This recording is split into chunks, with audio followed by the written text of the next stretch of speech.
Hi everybody, I'm Val. Welcome to my studio. Today we have a super fun project.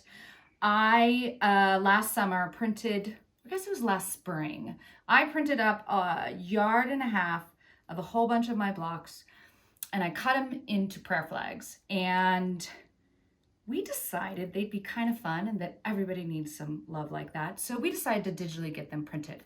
So I'm excited today to share with you the prayer flags. I have 2 different color palettes, and the first one is, a little out of my comfort zone. Those of you that know me know that I am a blue girl, but I had hand painted a large 1.5 yard piece of fabric and then block printed all over it in a completely different palette for me. It was fun. So this is what the panel looks like. It's 1.5 yards, and all the little motifs. So your prayer flags are going to come out in these rectangles. There's little dots as your guides for cutting. And we're going to go into that. I'm going to show you how to cut and everything. But you could also use this as a whole piece for something. But today we're making prayer flags. And then of course indigo, because I love indigo. Love, love, love. And they're different. I'm not very good at repeating myself. A lot of the motifs are the same, but what happens in the background and the way they're combined is slightly different. So as you'll see, lots of different things going on here. And you'll notice, you'll notice there's these light blue little polka dots running all over. And then our dots that we use for cutting are gonna be white. You're gonna see these white dots. This one kind of fell on that piece of indigo resist right there, but there's another one there. And then there's another one there. So let's get to cutting this up. This is a super simple project. And all you really need is your sewing machine with a zipper foot if you have it, because it'll make getting the rope in there a little more snug, but doesn't have to happen. Some rope and your cutting mat. All right, so I'm gonna move the ones I've already cut out of the way.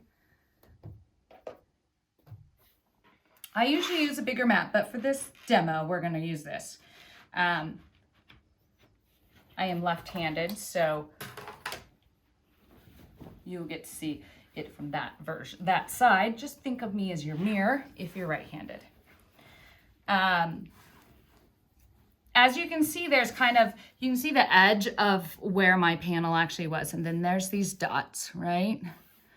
Now, I've cut these both ways, horizontally and vertically, and I found that I have better results. And this guy is gonna slide off, so we're gonna start on this side.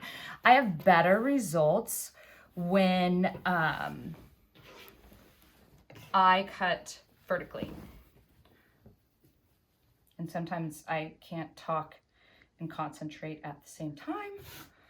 Okay, so here we have it. So your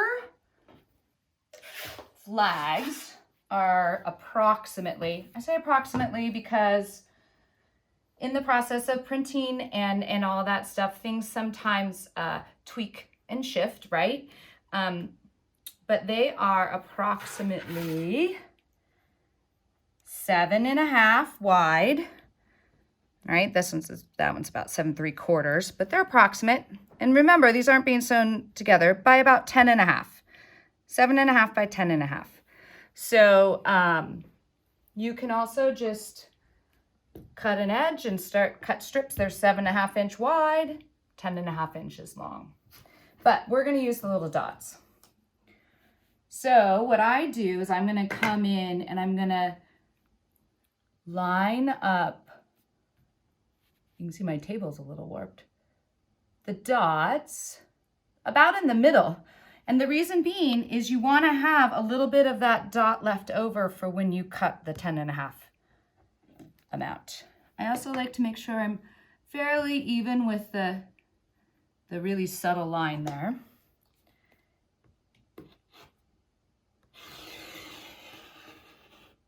I'm only gonna go that far just because my table warps.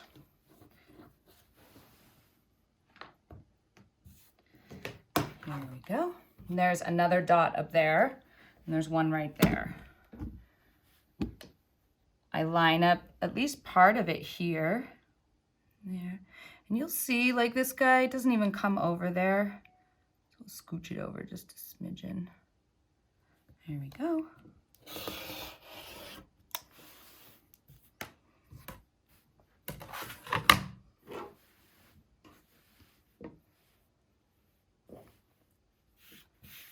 Alrighty.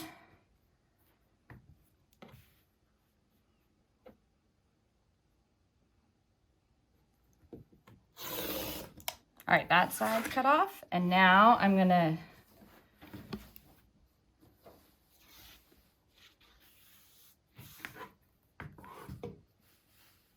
start over here. There it is. And there's the third one. 1, 2, 3, lined up. If you have a ruler that's 7.5 inches, all you have to do is set a 7.5 inch ruler, boom, and do it that way if you want to also. This is 6.5, so.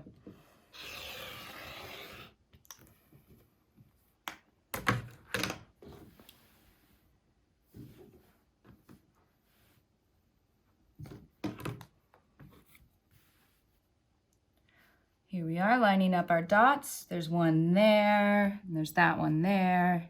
Line up with the edge you've already cut.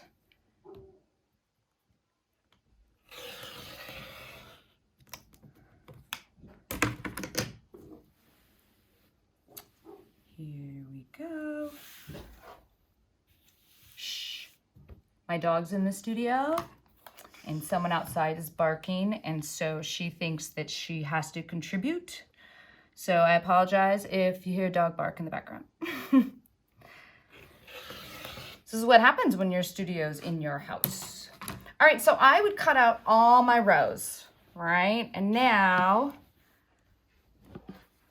we're gonna cut these into their 10.5. Line up the bottom edge here, line up my 2 dots.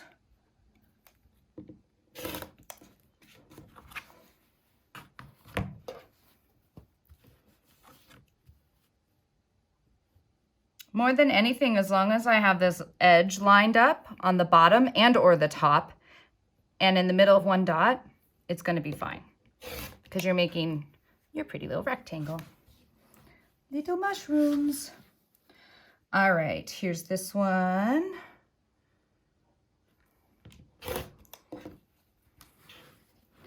So you can see how we cut them apart. And then once you have them all cut apart, the fun part is sewing.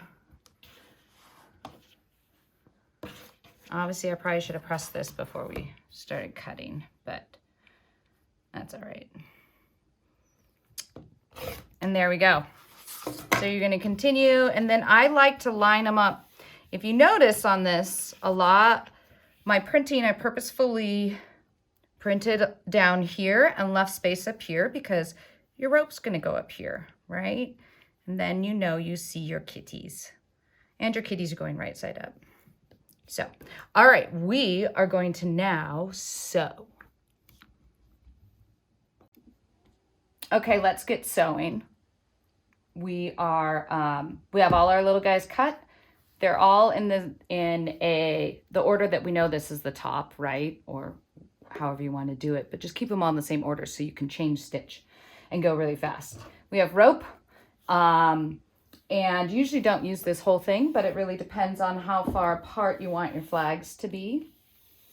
A couple other things that I think are important. If you don't have a zipper foot, it's okay. You can use a regular foot and possibly do like a zigzag. But I do recommend the zipper foot because, as you'll see when we get going, it keeps the flag around the rope enough that it's not going to go willy-nilly all over the place, but you can still move it. The other thing is I have blue thread in here. You could do a different color if you want. But remember, your bobbin thread is what's going to be showing up on the front of your flags, because this is how we do this. We're going to flip our flag over. I'm going to put the rest of them in my lap. I probably leave about, what is that? Ooh, 10 inches, 10.5 inches, approximately. And I'm just gonna, my zipper foot is moved all the way to the right. And I'm just gonna take this guy and fold it over, just so there's like, what, 1/2 inch there? That's probably about 1/2 inch. Going to lower my presser foot. As you can, if you can see in there, you can see my needle's gonna go right next to there. I like to put my rope to my right-hand side. Now, if you want, you can backstitch at the beginning. I will totally admit, I start off this way and then I get going and I get lazy. So here we are, we're just gonna sew along.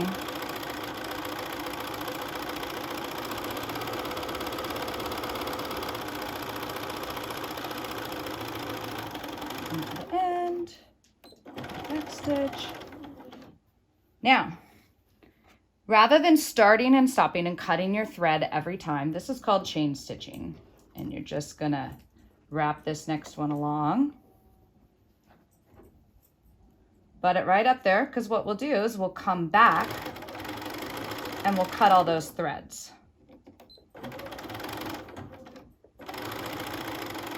This will allow you to be more efficient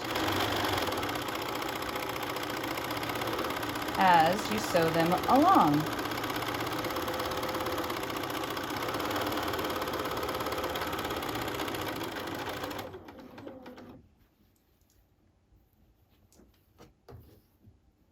So we're gonna sew a couple more, and when we come back, this will be all done, and you will be able to see the finished product.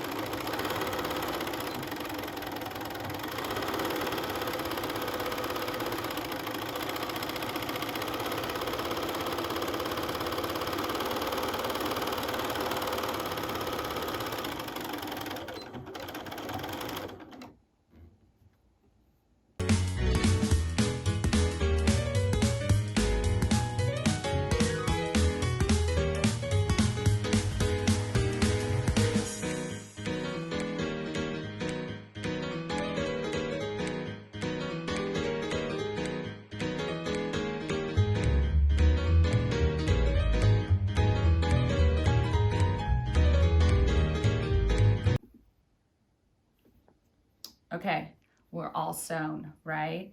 And they're all kind of still tucked together with these little threads. So I'm gonna go along and I'm just gonna clip my threads. I'm just gonna do a few of them here so you can see then. So then I just move them and they move quite easily down. You can leave space between them. You know, you don't have to use them all on one long strip either. You could do several things and hang in your kids' room or something like that. So this is a really fun, simple project. And one of the things I wanted to point out is that the edges are all raw. And they're raw for me for a purpose, because I like to put them out in the wind and the wind catches the edges and they get frayed and all of that. And that's kind of my thing, right? But if you wanted to, you could zigzag around the edges with like a matching thread, which would keep them from fraying. You could also take and hem around all the edges too. So there are options. I will admit, I like this quick little project. I like that it frays, and I don't want to hem them. But to each his own. If they're hanging in a room, might be nice to have them hemmed. So it's pretty good size, right? You can do quite a few flags. All right, everyone. I hope you have fun making your prayer flags or your room flags or whatever you want to do with your flags. And have a great day.